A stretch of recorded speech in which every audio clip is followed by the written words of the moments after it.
Hello everyone, this is Ajay from Hitech Superfast English. Guys, आज हम लोग इंग्लिश लैंग्वेज एंड पेडागोजी से first lesson हम लोग पढ़ने वाले हैं, learning language and equation. Guys, अगर आपने इंग्लिश लैंग्वेज चूज किया है तो ये इसका फर्स्ट लेसन है और आपने बिल्कुल इंग्लिश का तैयारी नहीं किया है तो घबराने की जरूरत नहीं है। आज से मैं शुरू कर रहा हूं, बिल्कुल स्टेप बाय स्टेप एकदम कंटेंट के हिसाब से मैं आपको पढ़ाऊंगा। एक भी लेसन आपको नहीं छूटेगा और साथ में मैं आपको क्वेश्चन कराने वाला हूं, तो आपको घबराने की जरूरत नहीं है। हमारे इस वीडियो को आप शुरू से लेकर के लास्ट तक देखते रहिए, एकदम स्टेप बाय स्टेप मैं आपको क्वेश्चन कराऊंगा। तो चलिए शुरू करते हैं गाइस। फर्स्ट लेसन आपका लर्निंग लैंग्वेज एंड इक्वेशन, जिसको हिंदी में बोलते हैं भाषा, अधिगम और अर्जन। एक चीज ध्यान देने वाली बात है कि अगर आपका लैंग्वेज हिंदी है या इंग्लिश है तो दोनों सेम आपको पढ़ना है, इसमें कोई ज्यादा डिफरेंस नहीं है। लेकिन लैंग्वेज का सिर्फ अंतर हो जाता है, डिफरेंस हो जाता है, क्योंकि हिंदी में आप पढ़ेंगे भाषा, अधिगम और अर्जन और इंग्लिश में पढ़ेंगे वही लर्निंग लैंग्वेज एंड इक्वेशन। तो आपको यह भी पढ़ना जरूरी है। क्यों जरूरी है? क्योंकि आपको पता ही नहीं रहेगा कि लर्निंग लैंग्वेज का मतलब क्या होता है और इक्वेशन का मतलब क्या होता है। तो आपको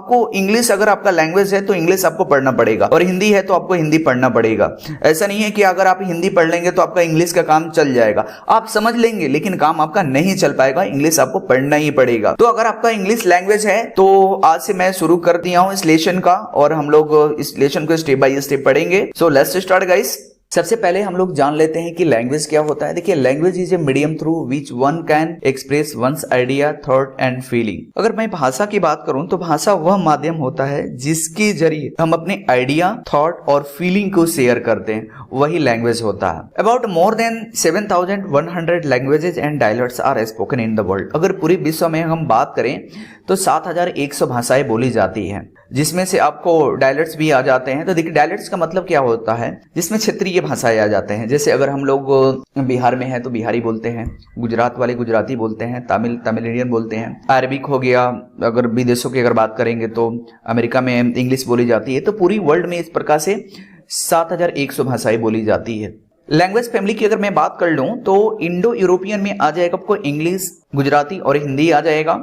द्रविडियन फैमिली की अगर मैं बात करूं तो तमिल, तेलुगु, कन्नड़ा और मलयालम आ जाएगा। तिब्बतो एंड बर्मन की अगर मैं बात कर लूं तो लैंग्वेज ऑफ ईस्टर्न इंडिया आ जाएगा। अर्स्टो और Asiatic language of Jharkhand and central इसमें आ जाएगा आपका। तो ध्यान रखेंगे गाइस कि इसमें से हमेशा एक या दो क्वेश्चन आपसे पूछ लेता है। अगर आपने लैंग्वेज इंग्लिश चुना है या हिंदी चुना है तो एक क्वेश्चन इसमें से जरूर आएगा।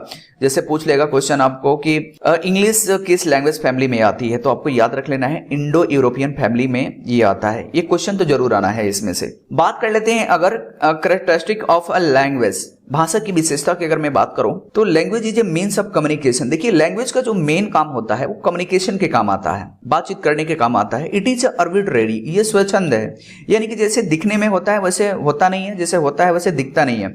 ऐसा नहीं है कि जैसे आप कंप्यूटर लिखेंगे कंप्यूटर वैसे ही होगा। समझ में आ गया guys? It is symbolic and dynamic. देखिए, हर एक भाषा का अपना एक अलग सिंबल है, वो सिंबॉलिक होता है, डायनेमिक होता है, गतिशील होता है, ये चलता रहता है, बढ़ता रहता है। जैसे आपके दादाजी जिस भाषा को बोलते थे हम लोग भी वही बोलते हैं, आगे भी यही चलता रहता है। ये डायनेमिक है, गतिशील है। इट इज सिस्टमैटिक, ये सिस्टमैटिक है। It is unique, creative, complex and modifiable. देखिए, हर एक भाषा अपने आप में यूनिक होता है, क्रिएटिव होता है, कॉम्प्लेक्स होता है, जटिल और मॉडिफाइबल होता है, यानी इसमें मॉडिफाई किया जा सकता है। यानी कि जो ओल्ड लैंग्वेज था, कोई जरूरी नहीं है कि आप मॉडर्न में आप वही लैंग्वेज बोलते हो। आप देखो ना, ओल्ड में आप बोलते थे हीरो को आप बोलते हो एक्टर, तो पहले आप उसे क्या बोलते थे? पहले उसे आप ड्रामाटिस्ट बोलते थे। अभी आप उसे मिडिल में उसको बोला गया हीरो, अभी करंट में आप उसको बोलते हैं एक्टर। तो ये मॉडिफाइबल है, इसमें चेंज किया जा सकता है। अगर मैं बात करूं कि तो लैंग्वेज को देखिए दो तरीकों से हम सीख सकते हैं। पहला है एक्विजिशन और दूसरा है आपका लर्निंग, जिसको हिंदी में बोलते हैं अर्जन और अधिगम। तो एक्विजिशन की अगर बात कर लें, अगर मैं बात करूं अर्जन का कि भाषा अर्जन क्या होती है। When a language is learned in a free environment and without any systematic practice and grammatical rule, then it is called acquisition। देखिए, अगर मैं अर्जन की अगर मैं बात करूं तो एक्विजिशन क्या होता है कि जिस भाषा को सीखने के लिए हमें किसी ग्रामर रूल की जरूरत नहीं पड़ती हो, किसी स्कूल, कॉलेज, यूनिवर्सिटी की जरूरत नहीं पड़ती हो, हम उसे फ्री इन्वायरमेंट में सीखते हैं, दोस्तों के साथ रह करके सीखते हैं, फैमिली में रह करके सीखते हैं, वैसे लैंग्वेज को हम बोलते हैं एक्विजिशन, हम बोलेंगे। जैसे अगर मैं बात कर लूं, it is refer to the process learning a native language. तो ये नेटिव लैंग्वेज की बात कर रहा है, चाहे वो कोई भी भाषा हो गया दुनिया का, हिंदी, इंग्लिश, गुजराती, कोई भी हो गया, जिसे आप फ्री इन्वायरमेंट में आप सीखते हैं। जिसमें नेटिव लैंग्वेज आप ले लो, जैसे हम लोगों ने हिंदी सीखा तो हिंदी हम लोगों ने कैसे सीखा, किसी स्कूल कॉलेज यूनिवर्सिटी में नहीं गए, दोस्तों के साथ रह करके सीख लिया, फ्री इन्वायरमेंट में सीख लिया, कोई ग्रामेटिकल रूल को फॉलो नहीं किया, तो इसको हम एक्वाजेशन बोलेंगे। और ये कोई भी भाषा हो सकता है, ऐसा नहीं है कि सिर्फ हिंदी और गुजराती और आपका इंग्लिश होगा, कोई भी भाषा हो सकता है। इसके कुछ इंपॉर्टेंट पॉइंट हैं कि language acquisition is a natural process, ये टोटली नेचुरल प्रोसेस होता है। Do not use a grammatical rule, इसमें कोई ग्रामेटिकल रूल को फॉलो नहीं किया जाता है। जैसे कि अगर हम लोगों ने हिंदी सीखा तो हम लोग को कहीं ग्रामेटिकल रूल नहीं पढ़ा, ऐसा नहीं है कि हम लोगों को किताब दिया गया ये सब्जेक्ट है, ये वर्ब है, ये ऑब्जेक्ट है, आप इसे रट लो। हम लोग तो ऐसे ही बोलते हैं, ट्रेन आता है, आती है, बस जाता है, जाती है, कुछ भी बोल देते हैं, अब आता है, कुछ भी बोल देते हैं। हम लोग को ना जेंडर पता है और ना ही सब्जेक्ट पता है, फिर भी हम लोग बोलते हैं ना। Focus on practical knowledge, totally practical knowledge पर फोकस किया जाता है। Subconscious process of learning, subconscious इसका ये प्रोसेस होता है, इनफॉर्मल सिचुएशन होता है। जैसे मैंने आपको बता दिया कि ये टोटली क्या होता है, हम लोग इसे सीखने के लिए किसी स्कूल कॉलेज में नहीं जाते हैं, दोस्तों के बीच में रह करके, समाज के भीड़ में रह करके हम लोग ये से सीखते हैं। लर्निंग की अगर बात कर ली जाए तो देखिए, when a language is learned in A systematic way it is called a learning. जिस भाषा को हम सिस्टमैटिक वे में सीखते हैं उसको हम लर्निंग बोलते हैं, चाहे वो कोई भी लैंग्वेज हो गया, जिसको हम सेकेंड लैंग्वेज कह सकते हैं। सेकेंड लैंग्वेज को हम क्या करेंगे, लर्न करेंगे सेकेंड लैंग्वेज को। पूरे वर्ल्ड में जैसे इंग्लैंड है तो इंग्लैंड का फर्स्ट लैंग्वेज क्या हो गया, इंग्लिश हो गया।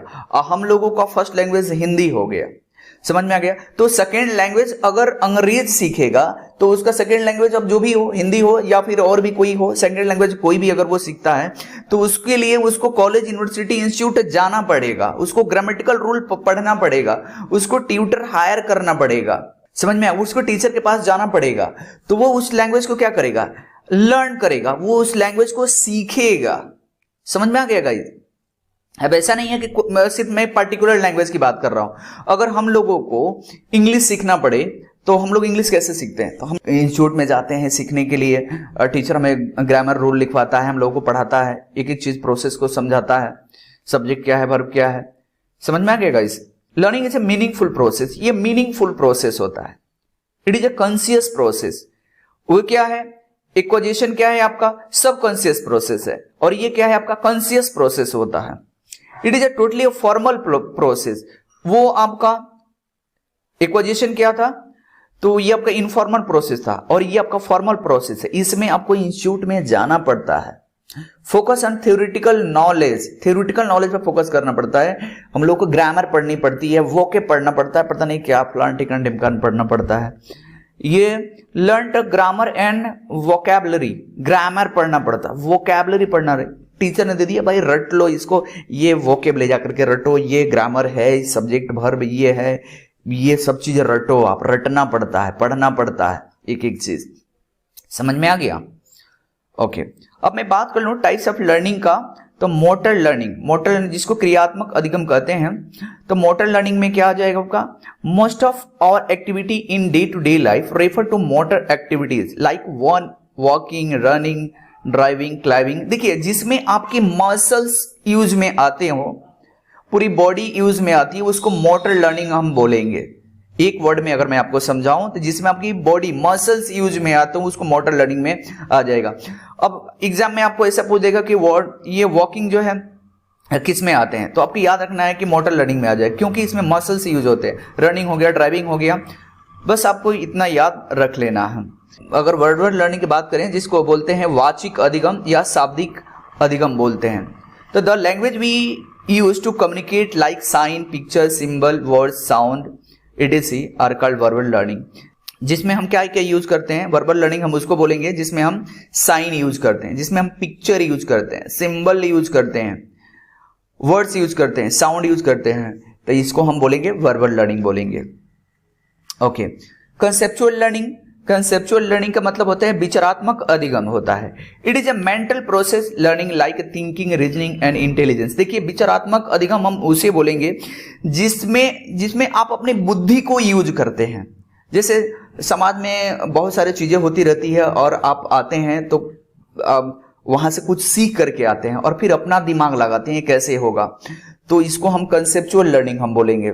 जिसमें आपको बुद्धि का यूज हो, रीजनिंग हो गया, इंटेलिजेंस हो गया, और भी बहुत सारी चीजें हैं जिसमें अपने माइंड का आप यूज करते हैं, ये आपका आ जाएगा कंसेप्चुअल लर्निंग में।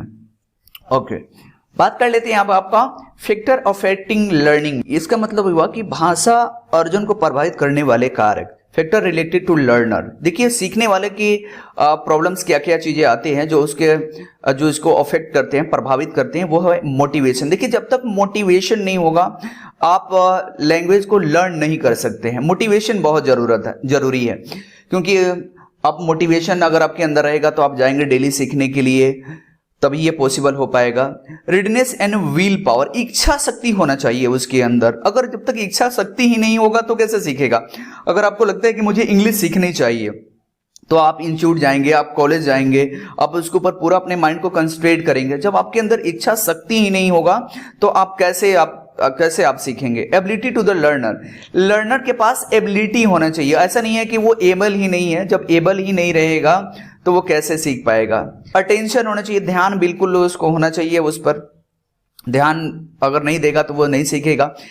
General health condition of the learner, और देखिए उसका हेल्थ कंडीशन भी बेहतर होना चाहिए। अगर हेल्थ कंडीशन अगर बेहतर नहीं होगा, वो शारीरिक रूप से अगर परेशान रहता है, मेंटली अगर वो परेशान रहता है, तभी भी वो नहीं सीख पाएगा, वो ये उसको प्रभावित करेगा। ओके, मैच्योरेशन ऑफ लर्नर, अगर उसके अंदर मैच्योरिटी नहीं रहेगा तो वो नहीं सीख पाएगा। टीचर्स कितना भी उसको सिखा लें, वो बोलेगा कि हम सीखेंगे ही नहीं, तो वो नहीं सीख पाएगा। मैच्योरेशन बहुत जरूरी है। Factor related to learning material, देखिए लर्निंग मटेरियल भी बहुत जरूरी है। अगर लर्निंग मटेरियल ही अगर ना रहे, प्रॉपर अगर चीजें ना रहे, तभी भी वो नहीं सीख सकता है। समझ में आया। जैसे अगर आप इंग्लिश सीखने के लिए जाते हैं तो टीचर्स आपको असाइनमेंट्स देता है, आपको ऑडियो प्रोवाइड करता है, बहुत सारी चीजें आपको प्रोवाइड करता है, तो ये चीजें भी होना बहुत जरूरी है। Okay, factor related to teacher, देखिए teachers command over the subject. Teacher अगर जो पढ़ा रहा है ना तो उसको सब्जेक्ट के ऊपर कमांड होना चाहिए। अगर इंग्लिश पढ़ा रहा है तो उसको इंग्लिश के ऊपर बिल्कुल कमांड होना चाहिए। कमांड अगर नहीं रहेगा तो वो आपको पूरे जीवन भर सिखाता रह जाएगा। राम आम खाता है, सीता लहसुन खाती है, प्याज खाती है, बताता रह जाएगा, पूरी जिंदगी भर आप नहीं सीख सकते हैं। तो सब्जेक्ट के ऊपर बिल्कुल कमांड होना चाहिए, चाहे कोई भी सब्जेक्ट वो पढ़ा रहा हो। Teachers way of communication, teacher का जो बातचीत करने का जो तरीका है वो आपका प्रॉपर होना चाहिए और बढ़िया तरह से होना चाहिए। लैंग्वेज उसका सही होना चाहिए, सही बोलता हो। टीचर्स बिहेवियर विद स्टूडेंट, और उसका बिहेवियर भी अच्छा होना चाहिए। अगर जैसे किसी भी स्टूडेंट को अगर नहीं आ रहा है, अगर वो नहीं सीख पा रहा है, नहीं बोल पा रहा है, तो उसे प्यार से सिखाए, प्यार से पढ़ाए, तो शायद वो सीख सकता है। अब ऐसा नहीं कि खूब उसको पीट पीट करके सिखाएंगे तो वो कभी नहीं सीख सकता है।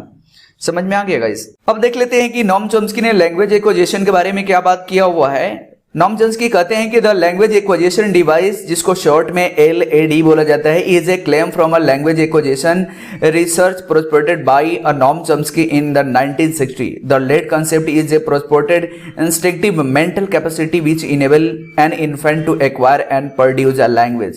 It is a component for the native theory of a language. देखिए नॉम चॉम्स्की कहते हैं किसी भी इन्फेंट में, यानी कि किसी भी बच्चा में एक लेड डिवाइस होता है। लेड जिसको बोलते हैं लैंग्वेज एक्विजिशन डिवाइस होता है, जो इनेबल होता है। ध्यान रखेंगे, जो इनेबल होता है, जिसको बोलते हैं स्विच ऑन होता है वो। तो कोई भी बच्चा जो है किसी भी लैंग्वेज को बहुत आसानी से वो एक्वायर कर सकता है, अर्जन वो कर सकता है। जिसे उन्होंने नेटिव लैंग्वेज का उन्होंने एग्जाम्पल दिया, जिसमें नेटिव लैंग्वेज आ जाते हैं। जैसे अगर हम लोग देहात में है तो हम लोग भोजपुरी बोलते हैं, हिंदी बोलते हैं, और भी एक दो लैंग्वेज हम लोगों को आती है। तो अगर हम लोगों को भेज दिया गया होता अमेरिका में तो हम लोग इंग्लिश बोल रहे होते। क्यों? क्योंकि किसी भी इन्फेंट में, यानी कि किसी भी बच्चे में क्या होता है, जो लेड जो डिवाइस लगा होता है, जो लेड डिवाइस, अब ऐसा नहीं है कि दिमाग खोल करके आप चेक करेंगे कि वो डिवाइस कहाँ है तो आपको मिलेगा नहीं। लेकिन उन्होंने नॉम चॉम्स्की ने बताया कि एक लेड डिवाइस होता है जो इन्फेंट यानी कि बच्चा में वो चीज इनेबल होता है, ऑन होता है, और वो तेजी से उस लैंग्वेज को सीख सकता है। जैसे अभी मैं आपको बोलूं कि आप जाकर के अमेरिका में इंग्लिश सीखना है तो आपको बहुत लंबा समय लग जाएगा आपको सीखने में। लेकिन एक बच्चा जिसका जन्म होता है और जन्म से ही उसको आप वहां पर रख देंगे, 5 साल के अंदर वो कुछ सेंटेंसेज वो बोलना सीख जाएगा। ये बाद में क्या हो जाता है, वीकर हो जाता है। ये जो डिवाइस होता है मतलब 10-12 साल के बाद जो है ये वीक हो जाता है, कमजोर हो जाता है, धीरे धीरे वो ये कमजोर पड़ने लगता है। तो अभी हम लोगों को जाकर के अमेरिका में अगर इंग्लिश सीखना हो, वहां पर अगर उस लैंग्वेज को अगर एक्वायर करना हो तो टाइम लगेगा, लेकिन बच्चे के अंदर टाइम नहीं लगेगा। क्यों टाइम नहीं लगेगा? क्योंकि उसके अंदर क्या होता है, तो लेड लगा होता है, लैंग्वेज एक्विजिशन डिवाइस होता है जो उस लैंग्वेज को सीखने में उसको हेल्प करता है। और बढ़ते हुए एज के साथ साथ ये डिवाइस जो है वीक पड़ने लगता है, कमजोर पड़ने लगता है, जिसकी वजह से दूसरी लैंग्वेज को सीखने में प्रॉब्लम क्रिएट होता है। समझ में आ गया गाइज? तो गाइज ये वीडियो अगर मेरा अच्छा लगा हो तो प्लीज हमारे चैनल को लाइक, कमेंट और सब्सक्राइब जरूर करें। और मैं आपको इसके ऊपर मैं प्रैक्टिस कराने वाला हूं, तो प्रैक्टिस वाला वीडियो आप जरूर देखें, उसको मिस नहीं करना है, शुरू से लेकर के लास्ट तक देखना है। So thanks for watching, have a nice day.